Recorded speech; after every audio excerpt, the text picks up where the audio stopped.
Since picking up my Transit, which we recently named Travis, at the end of last year, I've had all these grand plans and marvellous ideas for the conversion. Now, the realistic goal, the aim, is to be ready for AllFord at Alford, a car show that happens in August. But, well, if I'm honest, not much has happened. Apart from getting the guys at work to change the sliding door over. Well, not much has happened until now, that is. Cast your mind back a couple of years ago when I finally got myself a stealth camper and went out exploring. I took my caddy around Scotland, but it wasn't the most practical, and I always wanted something a bit bigger and a lot more practical. So the race is well and truly on to get Travis, who spent his most recent years as my mate's work van, ready to roll. I've watched hours upon hours of tutorial videos over the years, so in my head, I kind of know what I'm doing, but I am definitely making this up as I go along. I have nothing drawn out, no fixed plans as such. The only thing I know is the bed is pre-built. Everything else I will make up as I go along. First things first, let's get some light in here. It's time for the bulkhead to go. I don't really need it. I mean, yes, it would keep the element of stealth there, but it's noisy, it's irritating, it's gotta go. I honestly thought this would be dead simple to take out. It was a lot more fiddly than I'd hoped. There must have been about a dozen or so bolts around the frame. Most of them came out easily enough, some of them needed drilled out, and I had to take my time and be careful with this because obviously the inverter was bolted to it. It's probably the first time this has ever been removed since the van was built. With the bulkhead out of the way, I could see the lights and the state at the back of the van. Maybe I should have just left it in. There's plenty of snapped rivets and bolts dotted around. I have a lot of work before I can even think about taking this thing out and sleeping in it. And as expected, it didn't take long till I ran into my first issue. Slight snag. These are just spinning and rounding, and they're gonna have to get drilled out. So I cracked on with removing the existing ply boards. Some of the bolts again were a little bit fiddly. The near side panel, the one behind the sliding door, I've managed to save that, there was no real damage. The offside didn't come off as easily, in the end I actually ripped it off. The floor was beyond saving as well, it was wrecked, so they're both going to get replaced.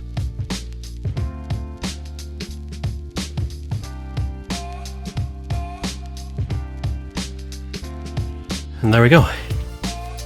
Another panel off. I've taken out the tie down points, I won't need these again. And yeah, a little bit of persuasion needed to help these on the merry little way.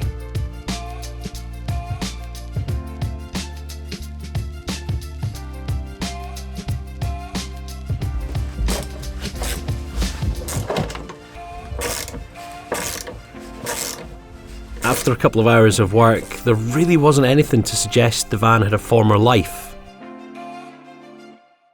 Now, the clean-up looked like it was going to be a right old mission. Luckily, work said I could use the airline, that got rid of the worst of it. 14 years of life and work and muck. Straight out of here. Ugh. With the rubbish out, it was time to break out my little Aldi Dremel and start prepping the floor for some paint.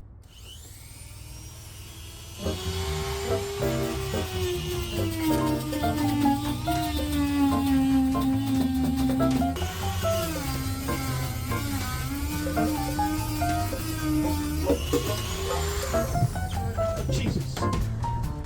Sorry.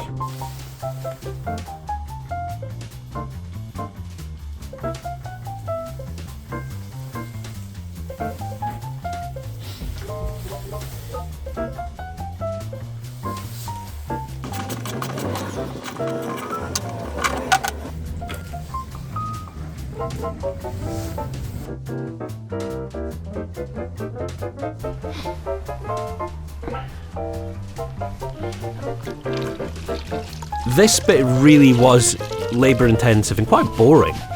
Clean, sand, clean, sand, clean. You get the idea, it was just a vicious cycle of cleaning up and then prepping. I have treated the rust along the inner arches. There really wasn't any, it was surface rust. These have been taken care of before, but I've thrown some rust converter on to stop it from forming and spreading.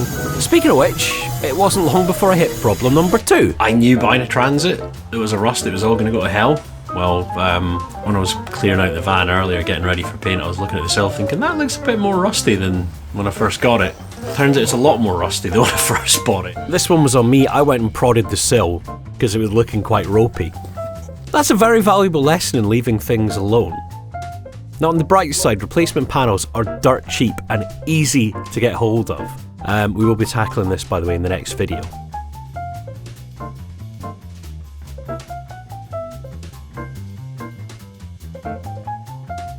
Back to the cleanup of the inside of the van, and remember, if you do want to follow my progress over the next few weeks, give us a follow, hit subscribe, and yeah, if you've got any suggestions for things I can do better, then I'm all ears.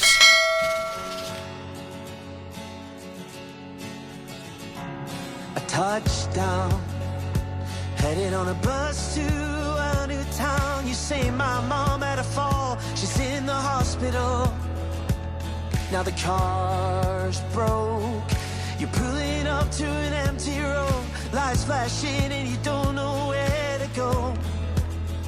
But didn't time tell you anything, anything?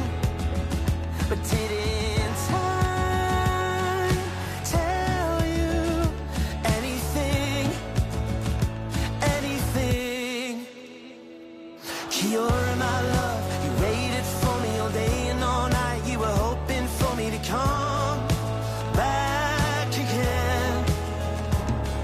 You're my love, I'll be right there with you all day and all night. I promise that I'll be home in a while, and I'm ready to stay, and I'm ready to stay.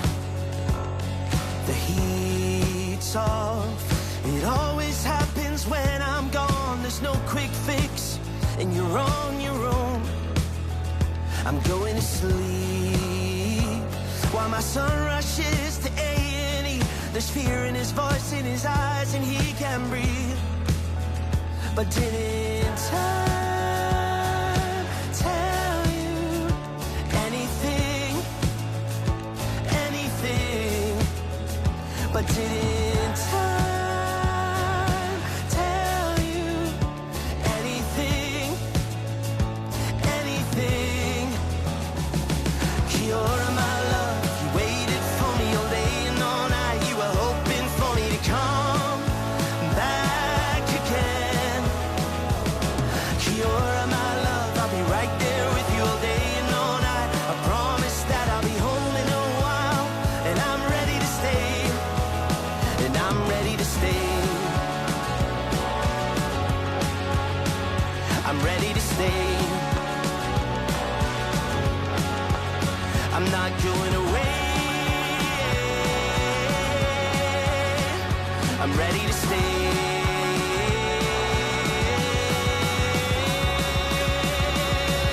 You're my love, you waited for me all day and all night, hoping for me to come back again. You're my love, I'll be right there with you all day and all night. I promise that I'll be home in a while, and I'm ready to stay. You're my love, you waited for me all day and all night, hoping for me to come back again. You're my love, I'll be right there with you all day and all night. I promise that I'll be home in a while, and I'm ready to stay, and I'm ready to stay. So everything was starting to go quite well.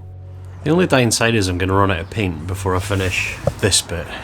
Oh well. Jesus Christ, he's tiny! Now, my panic to get more ordered, I might have got a bit click happy on Amazon and not really been reading what I was buying. Now, before you say anything, yes, I was painting the back of the van in my socks, and I have a good justification for this. Because our street was getting resurfaced about the time I was painting the back of the van, and I didn't want to bring all the rubbish back in again. So I took my trainers off, jumped in the van, painted, obviously put my trainers back on. You haven't noticed the bad continuity, by the way. Up until this point, I've been doing half an hour here, half an hour there to just make some progress with the van.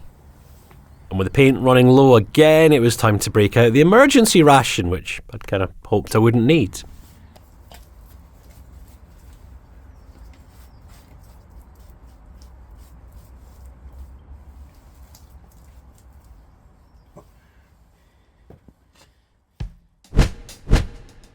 Join me again next time. I'll be heading up to Turriff to see Ali, with a view to getting the rust taken care of, and some tin snips to the roof. Yeah, things really do get quite exciting. Point of no return. That's our fail-safe point. And a bit tappety.